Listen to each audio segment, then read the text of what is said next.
السلام علیکم، میں ہوں طاہر ملک۔ ایک اور آپ سے ملاقات آج کرتے ہیں۔ ہمارے یہاں کچھ ہر 2-3 سال میں ایک موضوع آتا ہے بڑا انٹرسٹنگ، وہ ہوتا ہے جی اسرائیل کو تسلیم کرنے جا رہے ہیں، اور ایک جو ہی اسرائیل کا نام آتا ہے تو 2 پوائنٹ آف ویو فوراً آ جاتے ہیں۔ ایک پوائنٹ آف ویو آتا ہے کہ یہ غداری ہے، یہ مسلمانوں کے خلاف ایک سازش ہے، یہ فلسطینیوں کا جو حق ہے اس کے خلاف ہے، یہ پاکستان کی جو سول ہے، پاکستان کی جو اسپرٹ ہے، کیونکہ ہم کشمیر میں 70 سال سے ایک انڈیا سے ایک پوزیشن لے کے اس کے لیے ہم نے 3 جنگیں کی ہیں، اتنی سیکریفائز دی ہیں اس لیے کہ کشمیریوں کو حق خود ارادیت ملے، ان کا جو آزادی کا حق ملے۔ تو اس لیے جو ہی اسرائیل تسلیم کرنے کی بات ہوتی ہے تو پاکستان میں ایک بہت بڑا کرٹیسزم شروع ہو جاتا ہے کہ یہ غلط ہے، یہ کوئی کر رہا ہے، یہ سازش ہے، یہ بین الاقوامی سازش ہے، یہ اندر سے کچھ لوگ ملے ہیں، کوئی باہر سے ملے ہیں۔ تو یہ ایک اسپیکٹ ہے۔ دوسرا اس کے ساتھ ایک پیرلل بڑا دبا دبا سا ایک پوائنٹ آف ویو یہ سننے میں آتا ہے کہ نہیں جی ہمیں کیا ضرورت ہے، فلسطینیوں نے، عربیوں نے تو ہمارا تو کشمیر پہ ساتھ نہیں دیا، جبکہ سعودی عرب بھی اس وقت مذاکرات کر رہا ہے اسرائیل کے ساتھ، یو اے کے ریلیشن شپ ہو گئے ہیں، بحرین کے ریلیشن شپ ہو گئے ہیں، بہت پہلے جارڈن نے ریلیشن بنا لیے تھے اسرائیل سے، اس میں مصر بھی شامل ہے، مصر نے تو سینائے کا بہت پہلے معاہدہ کر لیا تھا، ان سے اپنا صحرا بھی واپس لے لیا، تو ہماری ان سے کیا لڑائی ہے۔ تو یہ 2 پوائنٹ آف ویو ہیں۔ تو اس ویلاگ میں یہ چاہ رہا ہوں کہ ہم یہ بحث کریں، یہ سمجھنے کی کوشش کریں کہ یہ بحث کیوں ہے، اسرائیل کو تسلیم کرنا چاہیے ہمیں کہ ہمیں کرنا نہیں چاہیے، اور وہ کون سی قوت ہے، وہ کون سی طاقت ہے جو ہمیں مجبور کرتی ہے کہ ہم اسرائیل کو تسلیم کریں۔ اور اس سے بھی اگلا سوال بڑا اہم ہے کہ اگر اس سے بھی اگلا سوال بڑا اہم ہے کہ اسرائیل کو اگر تسلیم کرنا ہے تو اس کے لیے ہمارے پاس کون سا دباؤ ہے، کہاں سے ہم پہ پریشر آتا ہے کہ اسرائیل تسلیم کرو، کہاں پہ ہمیں لگتا ہے کہ پاکستان کی انٹیگریٹی کہاں سے ہم پہ یہ پریشر آتا ہے کہ پاکستان کی جو رسپیکٹ ہے، انٹیگریٹی جو ہے، جو خود انحصاری ہے، جو پاکستان کی غیرت ہے، وہ کمپرومائز ہو رہی ہے۔ تو اس ویلاگ میں یہ کوشش کریں گے اسرائیل کے ساتھ ہم پاکستان کی سچویشن کو سمجھنے کی کوشش کریں گے کہ کس طرح ہم پہ دباؤ ہے، اگر ہے کہ نہیں ہے۔ چلتے ہیں آگے، کیونکہ اس سے آگے چلتے ہیں، آج کل بہت ساری خبریں آ رہی ہیں کہ بے شمار جی وفد پاکستانی مل رہے ہیں جو اسرائیل جا رہے ہیں، اور اسرائیل کے سب سے بڑا کام جو جہاں سے یہ شروع ہے وہ اسرائیل کے صدر کا ایک بیان ہے کہ انہوں نے کہا،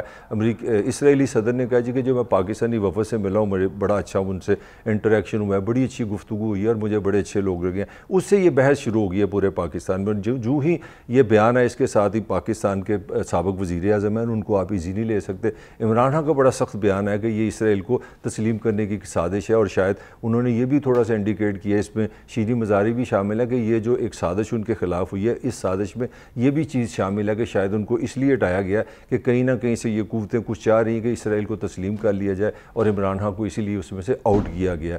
تو جو وفود جو لوگ اسرائیل گئے ہیں اس کی تھوڑی سی میں نے ریسرچ کی ہے، اس میں ایک تو پتہ چلا امریکہ میں ایک اپنا تنظیم ہے، یہ نارتھ امریکہ کے جو کینیڈا امریکہ ہے، یو ایس اے جس کو بولتے ہیں، ان میں پاکستانی جو یہاں سے گئے ہوئے ڈاکٹرز ہیں، یہ ایک بڑی تنظیم ہے پاکستانیوں کی، اور رچ تنظیم ہے کیونکہ ڈاکٹر وہاں پہ اچھا خاصا پیسہ کماتے ہیں، ان کا پولیٹیکل بھی انفلوئنس ہے اور ایک ان کا نام بھی ہے۔ تو اپنا کا ایک وفد گیا ہے جو اس پچھلے مہینے جو اپریل میں، اس کو ہیڈ کیا ہے ڈاکٹر ہارون دورانی نے، جو اپنا کے حوالے سے میں بات کر رہا ہوں۔ ان لوگوں کا جو کلیم ہے، جو اپنا کا جو وفد اسرائیل گیا، وہ کہتے ہیں ہمارا ٹوٹل اس کا کوئی کسی قسم کا سیاسی یا سرکاری یہ دورہ نہیں تھا، ہم جو اسرائیل میں جو اسلامی یا جو ریلیجس مقامات ہیں ہم نے اس کی زیارت کی ہے اور اپنا کام کر کے واپس آ گئے ہیں۔ بلکہ جو اپنا کے سورس سے جو مجھے انفارمیشن ملی ہے وہ یہ انہوں نے کہا 2014 میں 2018 میں ہمارے بے شمار پاکستانی جو اوریجن کے ڈاکٹرز ہیں وہ ترکی جاتے ہیں، وہ جارڈن جاتے ہیں، وہ ایجپٹ جاتے ہیں، تو وہاں سے وہ اسرائیل بھی چلے جاتے ہیں، تو ان کا کوئی پولیٹیکل کوئی موٹیو نہیں ہے۔ اب یہ جو بحث شروع ہوئی ہے، یہ ایک تنظیم ہے شراکا، اس کی طرف سے یہ وہ وفد ہے جس نے جا کے اسرائیل کی سے پولیٹیکلی انٹریکشن کیا ہے، جو اسرائیلی صدر تک پہنچا ہے۔ تو اس وفد سے جو بحث پاکستان میں شروع ہوئی ہے وہ یہاں سے شروع ہوئی ہے کہ اسرائیل کو تسلیم کرنے کے لیے پاکستان میں فضا قائم کی جائے گی۔ اس وفد میں کافی لوگ شامل تھے، مگر 3 نام جو مجھے بڑے اہم لگے ہیں وہ میں آپ سے شیئر کروں گا۔ ایک اس میں محمد مشتاق ہیں، وہ بھی اوریجن ان کا پاکستان ہے، وہ ٹیکسس کی ایک یونیورسٹی ہے، A&M یونیورسٹی میں وہ ٹیچر ہیں، پڑھاتے ہیں وہاں پہ، وہ اس کے ساتھ گئے ہیں اس اس وفد کے ساتھ. اور ایک اس وفد کو جو ہیڈ کیا ہے وہ خاتون ہے انیلا خان, وہ بھی ان کا بھی اوریجن پاکستان ہے, اور پاکستانی امریکن پلیٹ فارم آپ سمجھ لیں. مگر جو سب سے بڑی جو کنٹروورسی بنائی ہے اس پورے وفد میں, یہ جو جا کے اسرائیل گیا ہے, اس میں وہ مشہور صحافی ہیں احمد قریشی. احمد قریشی کا تعارف یہ ہے کہ پاکستان کا جو ریاستی چینل ہے پی ٹی وی, اس میں 2004 سے 2008 میں وہ آفیشیلی سرکاری طور پہ پی ٹی وی کا ملازم رہا ہے. کیونکہ ہم بھی ویسے ملازم ہیں, مگر جب آپ ریاستی ادارے کا حصہ ہوتے ہیں جو پی ٹی وی ہے, تو اس کا مطلب ہے آپ ایک قسم کے سیمی گورنمنٹ امپلائی ہیں. تو وہ 4 سال جنرل مشرف کے دور میں پی ٹی وی کا سرکاری ملازم رہا ہے. اور ریسنٹلی جب سابق وزیر اب ہو گئے ہیں فواد چودھری صاحب کے زمانے میں, پھر اس اپنا قریشی کو ایک پروگرام ملا ہے, وہ اس وقت بھی پی ٹی وی پہ ایک پروگرام کر رہا ہے. تو وہ ایک حوالے سے نون صحافی ہے, 20-25 سال سے پاکستانی میڈیا کا حصہ ہے, پی ٹی وی کا حصہ ہے. تو اس کا اس وفد سے جانے کے ساتھ ہی یہ کویشچن یہاں سے پیدا ہوا ہے کہ کیا پاکستان اسرائیل تسلیم کر رہا ہے کہ نہیں کر رہا. اور اس کے بعد احمد قریشی نے اپنے ٹرپ کے حوالے سے وہ میڈیا پہ ایکسپوز ہوا ہے, وہ سوشل میڈیا پہ اس کے آنسر کویشچنز آئے ہیں, جو میں نے اس کا پوائنٹ آف ویو سمجھنے کی کوشش کی ہے. اس کے 2-3 پوائنٹ آف ویو بڑے انٹرسٹنگ اس نے دیے ہیں, میں اس پہ کرٹیسزم بھی کروں گا. پہلا تو اس نے کہا کہ جناب بہت بڑا ہولوکاسٹ کا ایک ایکسپیرینس ہوا تھا, یہودیوں کے ساتھ بڑی زیادتی ہوئی تھی, بڑا ظلم ہوا تھا. وہ بیسیکلی ہٹلر کی بات کر رہا ہے یورپ کے حوالے سے. تو وہ سیکھنا, وہ دیکھنا بڑا ضروری ہے, اس کو انڈرسٹینڈ کرنا ضروری ہے تاکہ دنیا میں دوبارہ اس طرح کے ظلم نہ ہو. پھر اس کے ساتھ جو پاکستان کی ریفرنس میں قریشی کا پوائنٹ آف ویو ہے وہ یہ ہے کہ صرف پاکستان یا 1-2 ملک ہیں جس کے پاسپورٹ پہ یہ لکھا ہے کہ آپ اسرائیل کا نام ہی نہیں, آپ اسرائیل نہیں جا سکتے. اور اس کا وہی آرگومنٹ ہے جو اس طرح میں نے پہلے کہا کہ ساری جو مسلم ورلڈ ہے وہ سارے اسرائیل کے ساتھ تعلقات میں. بلکہ میں قریشی کو سن رہا تھا, اس نے تو یہاں تک کہا ہے کہ جو فلسطینی ہیں جو اسرائیل میں رہتے ہیں وہ ان کے ساتھ مل جل کے رہ رہے ہیں, ان کو ٹیکس دیتے ہیں, ان کے لیے جابس کرتے ہیں, وہاں ان کے ساتھ مل کے رہ رہے ہیں, تو ہمیں ملنے میں کوئی حرج نہیں ہے. اور یہ جو انیلا خان ہے یا جو قریشی ہے, ان کا پوائنٹ آف ویو جو انہوں نے شراکہ کے جس پلیٹ فارم پہ گئے ہیں, ان کا پوائنٹ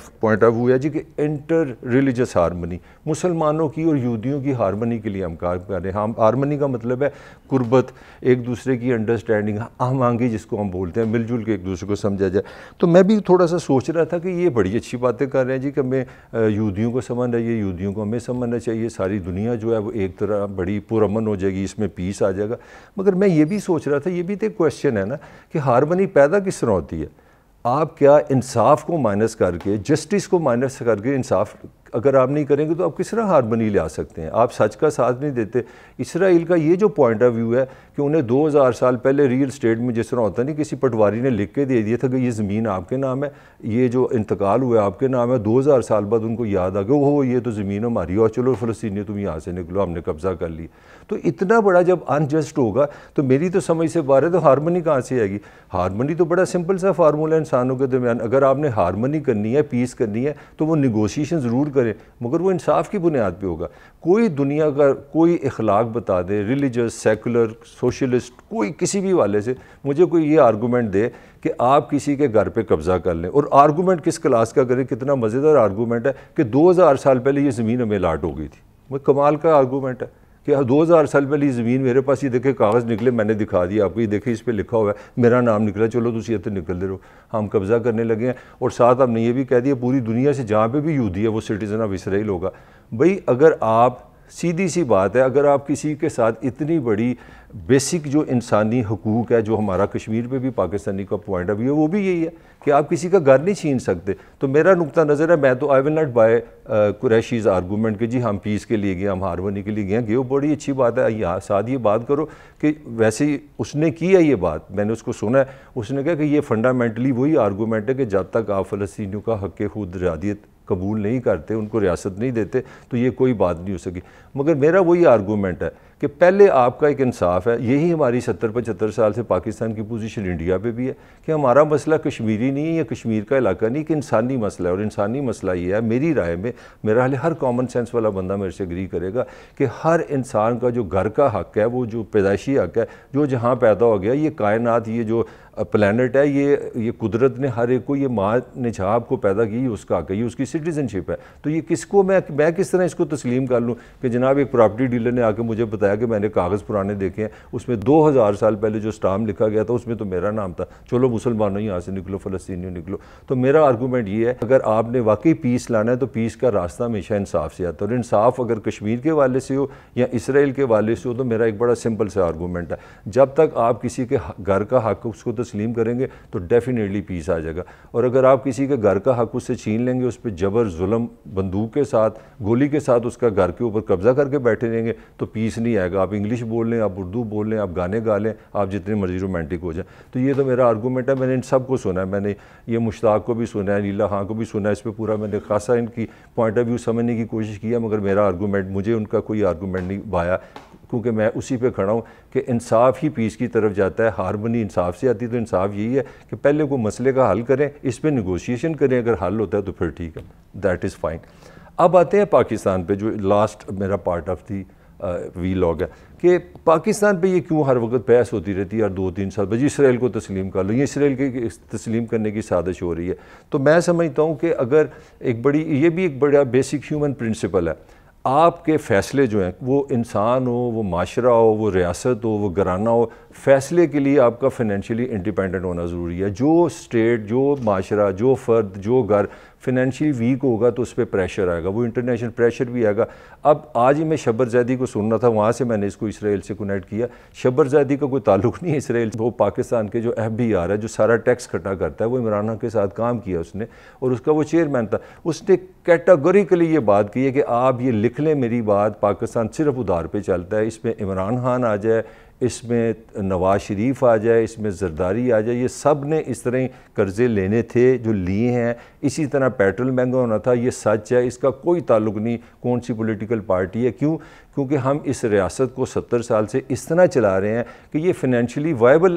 خود انحصار ہی نہیں ہے، اس میں انڈیپینڈنس ہی نہیں ہے۔ اور اس میں چھوٹا سا ڈیٹا مجھے یاد آ گیا جو خود موجودہ وزیر جو اپنا خزانہ ہے ہمارا، اس نے بتایا کہ $40 ارب کا تو آپ کا تجارتی خسارہ ہے۔ $40 ارب پاکستان جیسے غریب ملک کے لیے سمجھ لیں کوہ مالیہ کا پہاڑ ہے، اتنا پیسہ، اتنے ہم جب دنیا سے ڈالر لیتے ہیں، جو چیزیں بیچتے ہیں، جو چیزیں دنیا سے ہم لیتے ہیں، تو $40 ارب ہمارے پاس کم ہو جاتے ہیں۔ پھر جو بڑا مشہور زمانہ ایک لفظ ہوتا ہے جی کرنٹ اکاؤنٹ بیلنس ہمارا بڑا خراب ہے، 20 ارب کے قریب ہم وہاں پہنچ گئے ہیں۔ $20 بلین کا مطلب ہے کہ ہم دنیا کو جتنے ڈالر دیتے ہیں، جتنے ہمارے پاس آتے ہیں، ہمارے پاس ہر سال تقریباً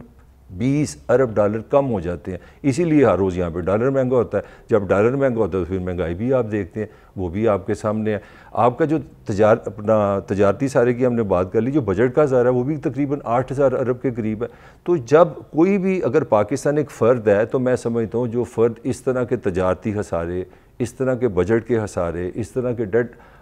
کرنٹ اکاؤنٹ خسارے میں پھنسا ہوگا، وہ انڈیپینڈنٹ فیصلے نہیں کر سکتا۔ اسی لیے یہ پاکستان میں ہر دوسرے تیسرے سال یہ بحث شروع ہو جاتی ہے۔ وہ لوگ جنہوں نے فیصلہ کیا ہوا کہ اس ملک کو، اس ریاست کو قرضوں سے چلانا ہے اور دنیا سے مانگ کے چلانا ہے، وہ کہتے ہیں جی اسرائیل کو تسلیم کر لو، 4 پیسے اور مل جائیں گے۔ مگر کچھ لوگ ہیں پاکستان میں، بہت بڑی تعداد ہے، جو اصول کا ساتھ دیتے ہیں، جو سچ کا ساتھ دیتے ہیں۔ تو میرا خیال ہے، میری یہی سوچ کہہ رہی ہے کہ اسرائیل کو اگر تسلیم کرنا ہے کہ نہیں کرنا، تو اس کے لیے ہمیں فیصلہ یہ نہیں کرنا کہ ہم نے اسرائیل کو تسلیم کرنا ہے۔ پاکستان کی ریاست کو یہ فیصلہ کرنا پڑے گا کہ کیا ہم نے فیصلے اپنے آزادانہ کرنے ہیں، خود مختاری سے کرنے ہیں، خود انحصاری سے کرنے ہیں۔ تو اس کے لیے چاہے اسرائیل ہو یا کوئی بھی فیصلہ کرنا ہو، جب تک آپ معاشی طور پہ آزادی کا فیصلہ کر لیں گے تو پھر آپ کے سارے فیصلے بہترین ہو جائیں گے، پھر آپ کو کسی کو دباؤ میں قبول کرنے کی ضرورت نہیں پڑے گی۔ اس کے ساتھ ہی مجھے اجازت دیجیے، پھر انشاءاللہ جلد آپ سے ملاقات ہوگی۔ خدا حافظ۔